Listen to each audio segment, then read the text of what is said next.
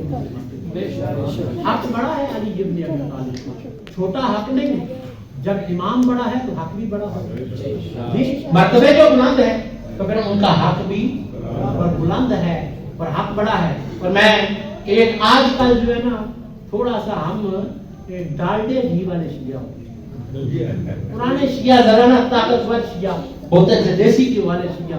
آج کل ذرا کم نرما ہو گیا. ہم چاہتے ہیں کہ مرضی بھی ساری اپنی کریں, اور میں سب سے بڑا شیعہ بھی کہہ رہا ہوں نا, مولا علی کا حق بہت بڑا ہے. اور یہ حق سمجھایا ہے ایک پرانے دور کے شیعہ نے. جنگ صفین ہے اور اس شیعہ کا نام کیا ہے؟ شیعہ کا نام ہے عمر بن حمقے خزائی. عمر بن حمقے خزائی مولا علی کی ہمراہی میں صفین لڑنے کے لیے آیا. کوئی مولا علی کو پہلا مانتا ہے اس لشکر میں, کوئی چوتھا مانتا ہے, کوئی مولا علی کو اچھا مانتا ہے, کوئی معصوم مانتا ہے. مولا علی کے لشکر میں سارے قسم کے لوگ تھے نا جی. کوئی معصوم مانتا ہے, کوئی کہتے نہیں معصوم تو نہیں لیکن ہیں بڑے اچھے. کوئی ایسے بھی تھے جو کہتے تھے کہ ٹکر دوسرے پاسے کا مزیدار ہے. نمازاں مولا علی کے پیچھے مزہ نماز یہاں کر دیتی ہے. ہر قسم کا بندہ تھا. یہ عمر بن حمقے خزائی کھڑا ہوا کہ دنیا کو بتاؤں کہ علی کی شان کیا ہے. مولا علی کے سامنے آ کے کھڑا ہوا. دنیا کہہ رہی تھی عمر جو ہے وہ مولا کی محبت میں بڑا دشمنوں سے لڑتا ہے, بڑا جیدار ہے.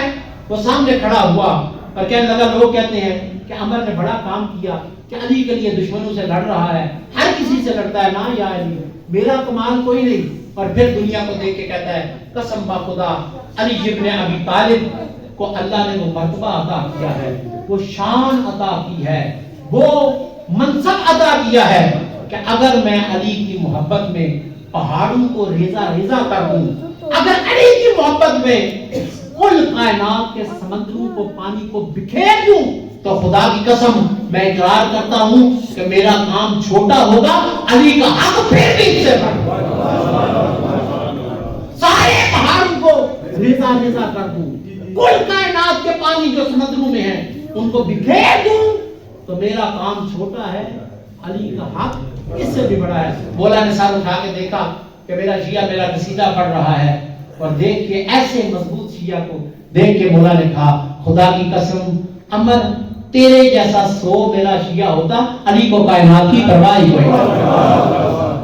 100 بندہ تیرے جیسی معرفت والا ہوتا, علی کو کائنات کی پرواہ ہی نہ ہوتی. نہ میرے بھائیو, بس اتنا ہی کہنا چاہوں گا کہ یہ وہ ہستیاں ہیں کہ اللہ نے ان کی محبت بھی واجب کی ہے اور ان کی اطاعت بھی واجب کی ہے. پھر اگر وقت کلو من علیہ فان ہو جائے, قیامت میں تیرے اپنے کا سامان ہو جائے, عمل اتنا تو کر بھائی تیری بخشش کرانے میں سفارش کرنے والوں کو تیری پہچان.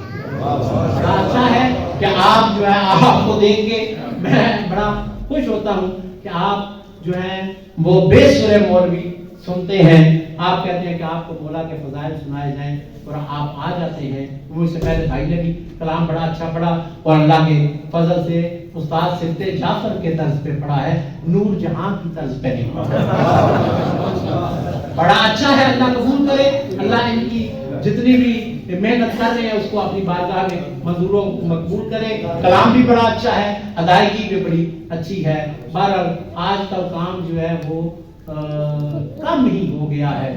آج سر زیادہ ہو, ذرا سر بھی ہو ذرا اور قسم کی, تو پھر لوگ زیادہ متوجہ ہوتے ہیں. آپ نمازی پرہیزگار بنتے ہیں, ہم جیسے خشک مولویوں کو سن لیتے ہیں. اللہ ہم صاحب کو سیرت معصومین کو پڑھنے جی ٹھیک ہے, سمجھ رہے ہیں جی ماشاءاللہ جی. اسی لیے وہ ہمیں بھی کچھ حوصلہ ہو جاتا ہے کہ دو چار جملے کہہ لیتے ہیں. خدا ہم تمام کو سیرت معصومین کو پڑھنے سمجھنے اس کے مطابق عمل کرنے کی توفیق عطا فرمائے, اور جیسے معصوم جشن منایا کرتے تھے ویسے جشن منانے کی جو ہے ہمیں توفیق عطا فرمائے. بر محمد والے محمد بلندر سروال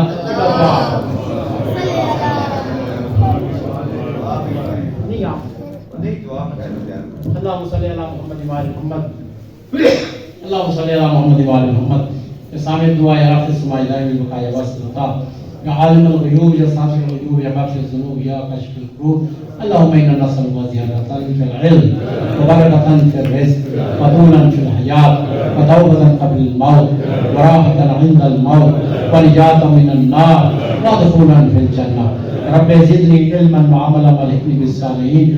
الہی تمام حاضرین کی شرعی حاجات کو پورا فرما.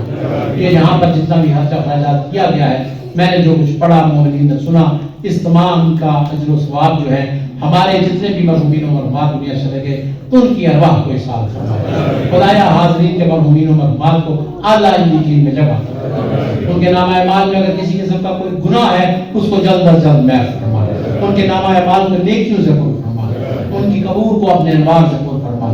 تمام مومنین کو آپس میں اتفاق اور اتحاد کے ساتھ رہ کر زندگی بسر کرنے کی توفیق عطا. ہر مومن مومنہ کو ہر قسم کی بلا چاہے ارضی ہو یا سماوی اس سے محفوظ فرما. مومنین کو دن دگنی رات دگنی ترقی عطا فرما. حاضرین کے رزق حلال میں وسعت عطا فرما. حاضرین کے رزق حلال میں وسعت عطا فرما.